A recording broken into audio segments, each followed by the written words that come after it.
महिला सभा की समस्त महिलाओं को प्रभु यीशु मसीह के नाम में सलाम और जय मसीह की। क्योंकि आज मेरा जन्मदिन है तो और भी अच्छा लग रहा है कि आज की महिला सभा में आपका संचालन कर पा रहा हूँ। आइए परमेश्वर को धन्यवाद देंगे और परमेश्वर से आज की महिला सभा के प्रारंभ में प्रार्थना करेंगे। सारी उत्तम आशीषों को देने वाले हमारे जीवित अनुग्रहकारी प्रभु जी, आपको शुक्रिया कहते हैं आज की इस खूबसूरत शाम के लिए।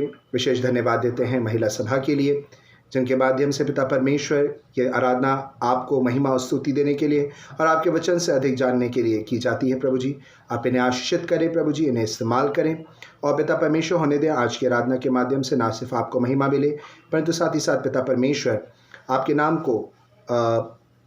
नाम का प्रचार और भी लोगों तक किया जा सके। प्रभु जी, वचन के माध्यम से जब आंटी बात करती हैं तो प्रभु जी हम उन्हें सुन करके ना सिर्फ तारीफ करने वाले परंतु अपने जीवन को आप में बदलने वाले बन जाए। बिनती यीशु नाम में मांगते सुने कबूल कीजिएगा, आमीन। आइए इस समय हम परमेश्वर की स्तुति में गीत गाएंगे। उसके कोरस और पहले पद को हम मिलकर गाएंगे, जिसके बोल हैं, राजाओं का राजा है वो प्रभुओं का प्रभु है।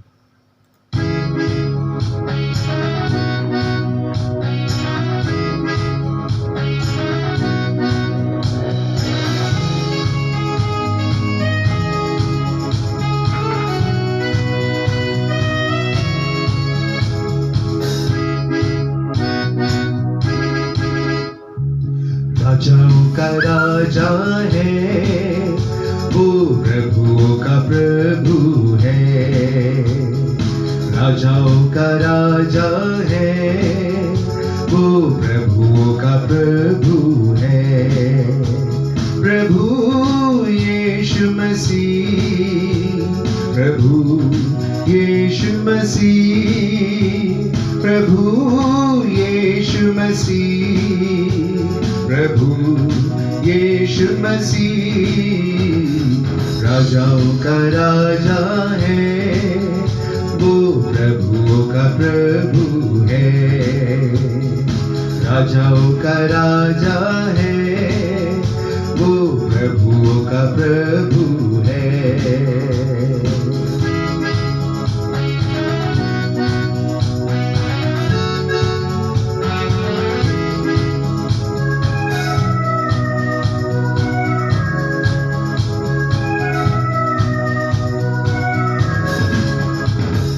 शत्रु को हरा दिया, संसार को जीत लिया, मृत्यु से पार हो गए, अनंत जीवन दिया।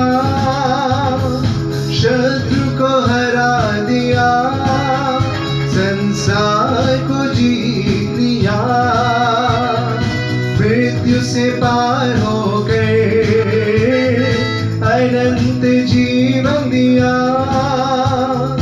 विधियों का वो लेख जो विरोध में था मिटा डाला, विधियों का वो लेख जो विरोध में था मिटा डाला। राजाओं का राजा है वो प्रभुओं का प्रभु है। राजाओं का राजा है वो प्रभुओं का प्रभु है।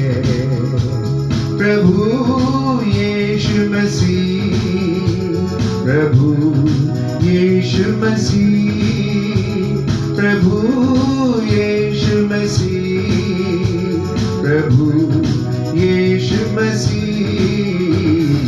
राजाओं का राजा है वो प्रभुओं का प्रभु है। राजाओं का राजा है वो प्रभुओं का प्रभु है।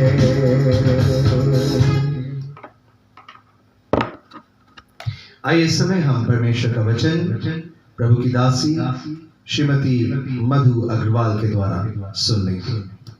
सभी को जय मसीह की। सर्वप्रथम मैं परमेश्वर पिता को धन्यवाद दूंगी कि उसके अनुग्रह से आज मैं आप लोगों के सामने परमेश्वर का वचन लेकर उपस्थित होने पाई हूँ। और अपनी महिला सभा अध्यक्षा को भी मैं हृदय से धन्यवाद देती हूँ कि उनने मुझे यह अवसर दिया कि मैं आज आप लोगों के सामने वचन को लेकर आ सकती हूँ। सर्वप्रथम हम छोटी सी दुआ कर लेंगे। हमारे जीवित महान अनुग्रहकारी प्रेमी दयालु पिता परमेश्वर, बड़ी नम्रता दीनता पूर्वक मैं तेरे चरणों करीब आती मेरे ईश्वर राजा, हृदय से तेरा धन्यवाद धन्यवाद धन्यवाद देते प्यारे खुदा कि तूने हम चंद बहनों को यह अवसर मौका दिया कि हम सब मिलकर तेरी आराधना स्तुति कर सकते हैं। परमेश्वर पिता, आज जो भी वचन का बीज मेरे द्वारा यहाँ पर बोया जाता है, सब कुछ तेरी ओर से होने पाए। मेरे मुख को अपने वचनों से भर दे, तेरी पवित्र आत्मा की अगुवाई को अपने जीवन में चाहती प्रभु जी। तू सहायता कर, मदद कर, अगुवाई कर प्रभु जी। सारी बातों में तुझे महिमा देते हुए आदर महिमा गौरव प्रताप तुझे देती हूँ और छोटी सी विनती को तेरे बेटे प्रभु यीशु के नाम से मांगती। सुन और बड़ी दया के साथ ग्रहण कर, आमीन। आज मैंने अपने और आपके मनन के लिए जो विषय लिया है वो है उस उत्तम भाग को चुनो। इसके लिए हम निकाल लेंगे लूका 10:41 से 42। प्रभु ने उसे उत्तर दिया, मार्था, हे मार्था, तू बहुत बातों के लिए चिंता करती है और घबराती है, परंतु एक बात अवश्य है और उस उत्तम भाग को मरियम ने चुन लिया है जो उससे छीना ना जाएगा। यहाँ पर हम देखते हैं एक घर में दो बहनें हैं। एक दिन प्रभु यीशु मसीह उनके घर आते हैं। बड़ी बहन मार्था रसोई में खाना बनाने की तैयारी में लग जाती है।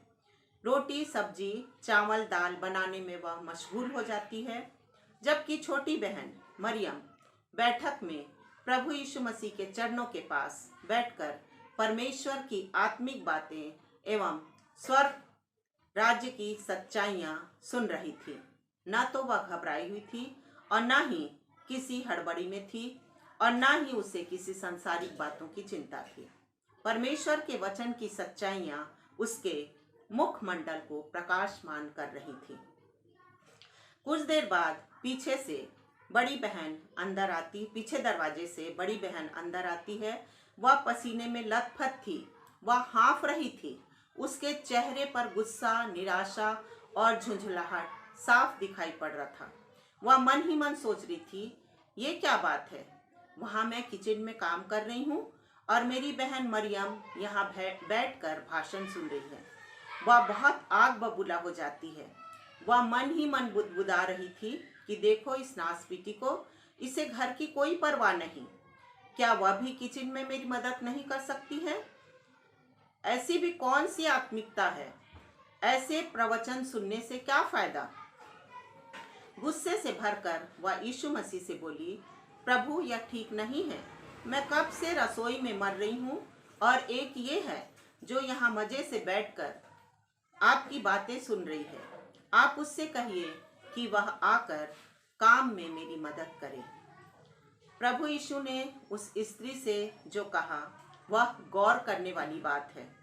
यीशु ने कहा लूका 10:41 एवं 42 में, हे मार्था, तू बहुत बातों के लिए चिंता करती है और घबराती है, परंतु एक बात अवश्य है और उस उत्तम भाग को मरियम ने चुन लिया है जो उससे कभी छीना ना जाएगा।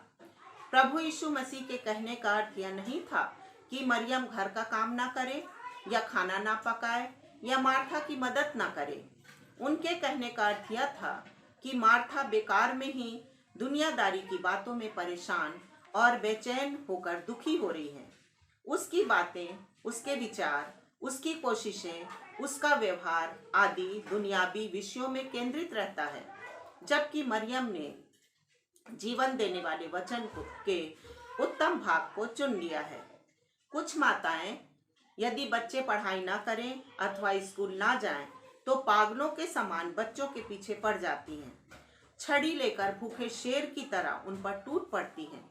किंतु अगर ये बच्चे चर्च नहीं जाएं, आराधना में शामिल ना हों, प्रवचन सुनने में मन ना लगाएं, तो इन माताओं को कोई फर्क नहीं पड़ता। यहाँ प्रभु यीशु मसीह के कहने का तात्पर्य यह था कि जो मार्था कर रही है वह सही है और जरूरी भी है, परंतु उससे भी ज्यादा जरूरी और महत्वपूर्ण परमेश्वर का वचन है। अनंत काल के जीवन की जानकारी और उसका चुनाव ही मनुष्य का सर्वोत्तम कर्तव्य है। अतः मरियम ने उस उत्तम भाग को चुन लिया है जो उससे कभी छीना ना जाएगा। तत्कालिक बातों को पाने के लिए कितने ही लोग अपना शाश्वत जीवन व्यर्थ की बातों में नष्ट कर रहे हैं। आज कितने ही लोग सुख शांति का जीवन खो बैठे हैं। किसी भी रीति से धन कमाने का विचार उन्हें दुख, कष्ट और एकांतता के जीवन की ओर धकेल देता है। प्रभु यीशु ने कहा, हर प्रकार के लोभ से अपने आप को बचाए रखो, क्योंकि किसी का जीवन उसकी संपत्ति की बहुतायत से नहीं होता। यह लूका 12:15 में लिखा हुआ है। एक बार प्रभु यीशु ने कहा, यदि मनुष्य सारी दुनिया प्राप्त कर ले और अपने प्राणों की हानि उठाए तो उसे इससे क्या लाभ होगा। उसके समान मूर्ख दुनिया में और कोई ना होगा। प्रियो, क्या हमने अपने अनंत काल के जीवन के बारे में कभी विचार किया है? यदि हमारी मृत्यु आज हो जाएगी तो हम अपना अनंत काल का जीवन कहाँ बिताएंगे? शायद आप पूछते होंगे, अनंत काल? हाँ प्रियो, अनंत काल। हाँ प्रियो, बाइबिल बताती है कि अनंत काल के परमेश्वर ने मनुष्य के लिए एक अनंत काल का जीवन रखा है जिसे हर एक को प्राप्त करना है, तथा इस अनंत काल के जीवन के विषय में आपको किसी दूसरे के द्वारा पढ़ने सीखने की आवश्यकता नहीं है। आज हमें अपने आप से पूछना है, हे मेरी आत्मा, आज अगर मैं मर जाऊंगी तो मेरा अनंत काल कहाँ बीतेगा? हम पाएंगे हमारे हृदय की गहराइयों से कोई पुकार कर कहेगा, अभी यह निश्चित नहीं है। आप यह फिर से पूछिए, क्या तुम स्वर्ग जाओगी या जाओगे? आपको उत्तर मिलेगा, किसको मालूम। मगर मेरे समान पाप में जीवन बिताने वाली व्यक्ति, क्रोध, डाह, ईर्ष्या, घमंड, धोखा, चोरी चालाकी में जीने वाला व्यक्ति कैसे स्वर्ग जाएगा? हमारा उत्तर होगा, हाय, मैं नहीं जाऊंगा। भले ही कोई और चला जाए, पर मैं तो हरगिज स्वर्ग में नहीं जा पाऊंगा या नहीं जा पाऊंगी। प्रियो, परमेश्वर ने हमारे हृदय में ही अनंत जीवन की आशा रखी है। परमेश्वर ने मनुष्य की सृष्टि एक सीमित समय तक के लिए ही की है, अतः व्यर्थ ही हमें अपने सांसारिक अभिलाषाओं, रुपए के लोभ, संसार के चकाचौंध में भटकने से क्या लाभ? अंत केवल मृत्यु हुई है। प्रियो, मैं और तुम नामक व्यक्ति और कोई नहीं है, वरन हमारे शरीर में वास करने वाली हमारी आत्मा है। हमारा शरीर तो मात्र उसका एक घर है। मैं नामक व्यक्तित्व मेरा घर नहीं है और आप नामक व्यक्तित्व आपका घर नहीं है। हम जिस प्रकार अपने घर में रहते हैं, उसी प्रकार हमारी आत्मा भी हमारे शरीर रूपी घर में रहती है। आप रूपी व्यक्ति अर्थात शरीर के नाश होने से उसमें वास करने वाली आत्मा नाश नहीं होती, क्योंकि आत्मा अमर है। मान लीजिए हम किसी भी जॉब में हो, चाहे टीचर हो, डॉक्टर, नर्स, इंजीनियर, मंत्री, प्रशासनिक अधिकारी, कोई भी जॉब में हो, परंतु सच तो ये है कि सबके शरीर में सिर्फ और सिर्फ हमारी आत्मा ही वास करती है। किसी के पद प्रतिष्ठा से कोई फर्क नहीं पड़ता।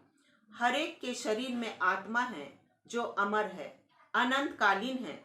आत्मा या तो स्वर्ग जाएगी या नर्क, अनंत काल तक मृत्यु का स्वाद चखेगी। बाइबिल इब्रानी 9:27 में बताती है, मनुष्यों के लिए एक बार मरना और उसके बाद न्याय का होना निश्चित है। अनंत काल में मनुष्य नर्क में ना पड़े, इसलिए प्रभु यीशु मसीह इस संसार में जन्म लेकर आए।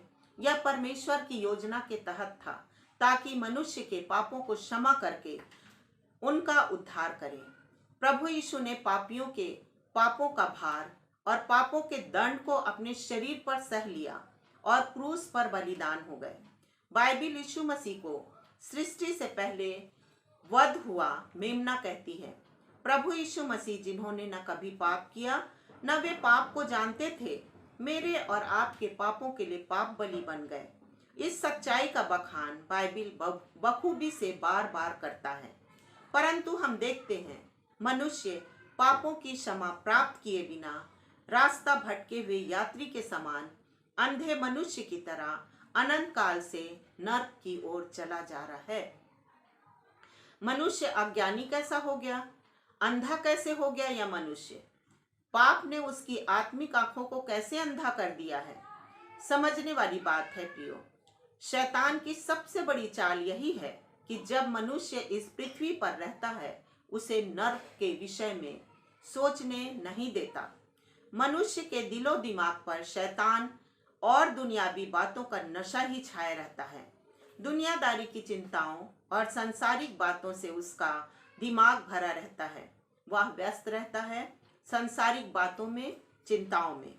प्रियो, इस संसार में रहते हुए हम लाखों कमा लें, करोड़ों जमा कर लें, गाड़ी बंगला कारोबार स्थापित कर लें, प्रॉपर्टी जोड़ लें, आपको यह सब यहीं पर छोड़कर जाना होगा।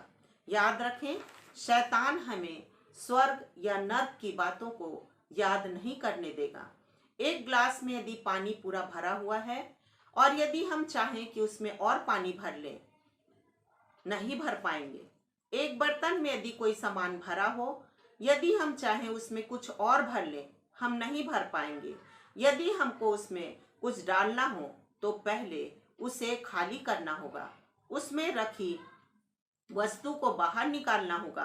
पलट कर रखा हुआ बर्तन उसे हो तो उसे सीधा करना होगा, तभी हम उसमें पानी या कुछ अन्य वस्तु डालने में समर्थ हो पाएंगे।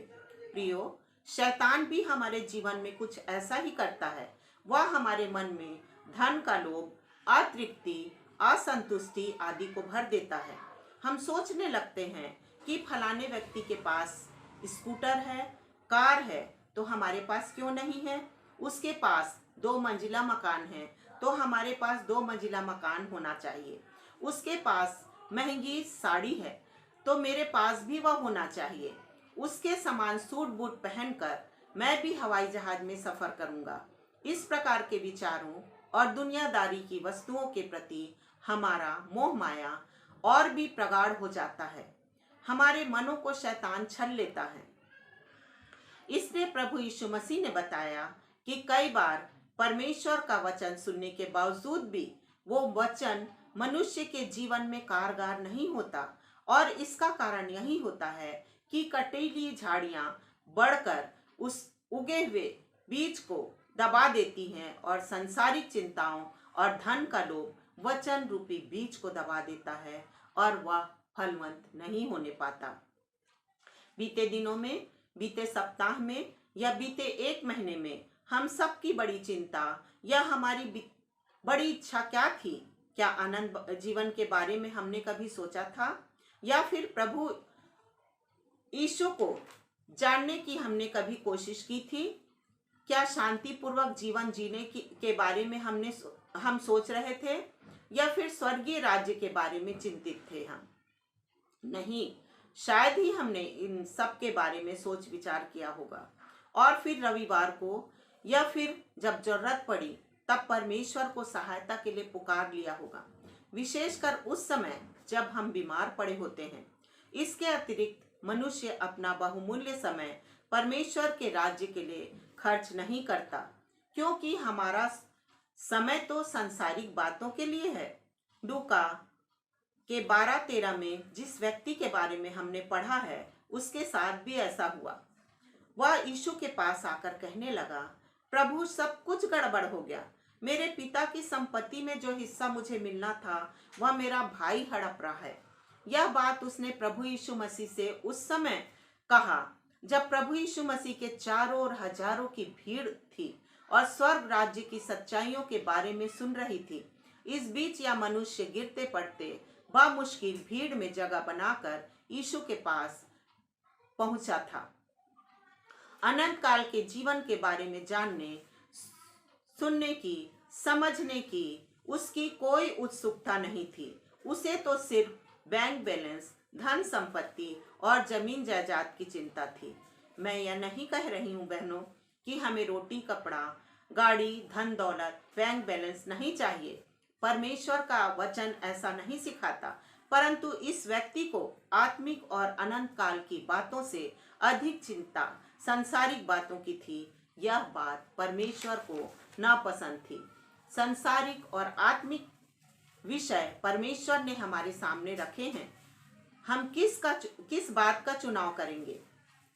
क्या हम मरियम के समान आत्मिक विषयों को अथवा उस उत्तम भाग को चुनेंगे? आज मैं माता पिता से पूछना चाहती हूँ कि अपने बच्चों के विषय में आपकी सबसे बड़ी चिंता क्या है? उनके प्रति आपकी इच्छा क्या है? क्या यह कि वे बड़ी बड़ी डिग्रियां हासिल करें, अच्छी से अच्छी नौकरियां, डॉक्टर्स, इंजीनियर या कलेक्टर बने, बड़ा से बड़ा घर बनाएं और मजे से जिंदगी बिताएं? या फिर आप चाहते हैं कि आपके बच्चे पाप में ना पड़े, संसार के प्रपंच से दूर रहें, बुरी संगति से बचें, प्रभु यीशु मसीह को जाने, परमेश्वर का भय माने और अनंत जीवन के अधिकारी बनकर स्वर्गीय राज्य में प्रवेश करें? इस संदर्भ में आपकी क्या इच्छा है? अपने परिवार के प्रति, अपनी पत्नी और बच्चों के प्रति आपकी क्या इच्छा है? किसी भी तरीके से, किसी भी माध्यम से कुछ पैसे कमाकर एक बड़ा बंगला बनाना, बेटियों की बड़ी घर में शादी करना, बेटे को डॉक्टर बनाना या इंजीनियर बनाना ही आपका उद्देश्य है? या फिर आप चाहते हैं कि आपका सारा परिवार यीशु से प्रेम करे, यीशु के लिए जीवन बिताए और अनंत जीवन को प्राप्त करे, भले ही इसके लिए आपको कितनी ही कुर्बानियां क्यों ना देनी पड़े? आज क्या चुनेंगे आप? इस विषय में चिंतन करें और सही निर्णय लें। क्या हम मार्था के समान दुनियादारी की बातों में परेशान और बेचैन हो रहे हैं और आपका व्यवहार दुनियावी विषयों में केंद्रित रहता है? या मरियम की तरह प्रभु के चरणों में बैठकर परमेश्वर की आत्मिक बातों और स्वर्ग राज्य की सच्चाइयाँ और अनंत जीवन को पाने का प्रयास करें? फैसला हमारे हाथों में है। हम क्या चुनेंगे? इस विषय में हमें सही निर्णय लेना है। इस वचन के द्वारा परमेश्वर हम सभी को आशीष देवे। परमेश्वर पिता का धन्यवाद हो कि आज हमारे पास्टर अभिनव पॉल का जन्म दिवस है। सो आपको मेरे और मेरे परिवार की ओर से जन्मदिन की हार्दिक शुभकामनाएं बेटा। ईश्वर आपको और आशीष देवे। आमीन। परमेश्वर के इस जीवित और सामर्थी वचन के लिए मैं श्रीमती मधु अग्रवाल को धन्यवाद देता हूं और आशा करता हूं परमेश्वर का ये वचन हम में से प्रत्येक के जीवन में काम करेगा। आने वाले हफ्ते में महिला सभा ऑनलाइन के माध्यम से फ्राइडे को होगी और साथ ही साथ हम स्मरण रखें बाकी गतिविधियों को, चाहे वो इंग्लिश सर्विस हो या फिर वो हमारी CYF की आराधना हो या हमारी विशेष आराधना हो, वो नियमित रीति से ऑनलाइन के माध्यम से होंगी। श्रीमती उषा लाल को विशेष रीति से आप बहनों से अनुरोध करता हूँ प्रार्थना में स्मरण रखें, उन्हें आपकी प्रार्थनाओं की ज़रूरत है। भाई सुभाष राम को हम प्रार्थनाओं में स्मरण रखें और अनुरोध करता हूँ सभी महिलाओं से कि जो भेंट आप परमेश्वर के नज़दीक लेकर के आए हैं उन्हें आप इस समय अर्पित कर लेवें। और आइए हम इन भेंटों के लिए परमेश्वर से आशीष मांगेंगे और बीमारों की चंगाई और शिफा के लिए भी आशीष मांगेंगे। आइए दुआ में जाएं। उत्तम आशीषों के दाता, हमसे प्रेम करने वाले महान प्रभु जी, आपको शुक्रिया और धन्यवाद देते पिता परमेश्वर आपके प्रेम के लिए। धन्यवाद देता पिता परमेश्वर कि आप हमसे प्रेम करते, हमसे बातचीत करते और प्रभु जी अपने वचन से, अपने दासों के माध्यम से आप हमें चिताते हैं। प्रभु जी धन्यवाद देते हैं कि आपने देने का हृदय दिया है और जो भेंटें आपके सन्मुख लाई गई हैं प्रभु जी वो आपकी ओर से आशीषित हों। हमारा आपका नाम को स्तुति देना आपको ग्रहण योग्य हो। प्रभु विशेष प्रार्थना इस समय और इस पल में पिता परमेश्वर करता हूँ मिसेस उषा लाल के लिए पिता परमेश्वर और भाई सुभाष राम के लिए पिता परमेश्वर। आप इन दोनों को छुएं, स्पर्श करें प्रभु जी और इनकी बीमारी से इन्हें चंगाई दें पिता परमेश्वर। कलीसिया के बुजुर्गों के लिए भी प्रार्थना करता हूँ, मिसेस रोजी सैमुअल के लिए पिता परमेश्वर, सैमुअल नाना के लिए प्रभु जी, और साथ ही साथ में पिता परमेश्वर में मिसेस ग्रेस पॉल के लिए धन्यवाद देते और प्रार्थना करते प्रभु जी इनके स्वास्थ्य को भी छुएं, चंगाई दे प्रभु जी। हमारे कलीसिया में पिता परमेश्वर और भी जितने बुजुर्ग हैं, चाहे मिस्टर बेंजामिन हो, मिसेस माजी मसीह हो पिता परमेश्वर, इन्हें भी आप पिता परमेश्वर, मिसेस मलाकी हो, अच्छी हेल्थ के साथ में पिता परमेश्वर आप ब्लेस करें प्रभु जी। वे सारे लोग पिता जो आपके वचन के नज़दीकी में आना चाहते हैं उनको पिता परमेश्वर वचन की सही राह दिखाएं, और जो भटके हुए हैं पिता परमेश्वर उन तक आपका वचन हम लेकर के जाने वाले हो सकें, ऐसी आप हमारी सहायता मदद करें। इस महिला सभा को प्रभु जी आशीषित करिएगा और इस पर अधिक से अधिक प्रार्थना योद्धाओं को आप तैयार करिएगा। बहुत सी महिलाएं हैं पिता परमेश्वर जिनके लिए शायद प्रार्थना निवेदन ना किए गए हों, परंतु वे अपनी विषम परिस्थितियों में अपने जीवन को आपके सम्मुख रखती हैं। आप उनके जीवन को छुएं, स्पर्श करें पिता परमेश्वर, और पिता परमेश्वर उनकी जीवन की परिस्थितियों को बदलें। प्रभु जी सारी बातों के लिए धन्यवाद देते, विनती यीशु नाम में मांगते, सुने कबूल कीजिएगा, आमीन। आइए हम आशीष ग्रहण करेंगे, उससे पहले हम प्रभु की प्रार्थना एक साथ कर लेंगे। हे हमारे पिता, आप जो स्वर्ग में हैं, आपका नाम पवित्र माना जाए, आपका राज्य आवे, आपकी इच्छा जैसे स्वर्ग में पूरी होती है वैसे इस पृथ्वी पर भी पूरी हो। हमारे दिन भर की रोटी आज हमें दीजिए, और जैसे हमने अपने अपराधियों को क्षमा किया वैसे ही आप भी हमारे अपराधों को क्षमा करें, और हमें परीक्षा में ना लाएं बल्कि बुराई से बचाएं, क्योंकि राज, पराक्रम और महिमा सदा आपकी है, आमीन। आइए हम आशीष ग्रहण करेंगे। और अब जो हमें ठोकर खाने से बचा सकते हो, सद्वैत सर्वशक्तिमान पिता परमेश्वर का प्रेम, प्रभु यीशु मसीह का अनुग्रह, पवित्र आत्मा की शांति और सहभागिता समस्त महिलाओं के साथ और जितने लोग इस आराधना को देखते हैं उनके साथ अब से लेकर सदा तक बनी रहे, आमीन। Thank you very much. May God bless you all.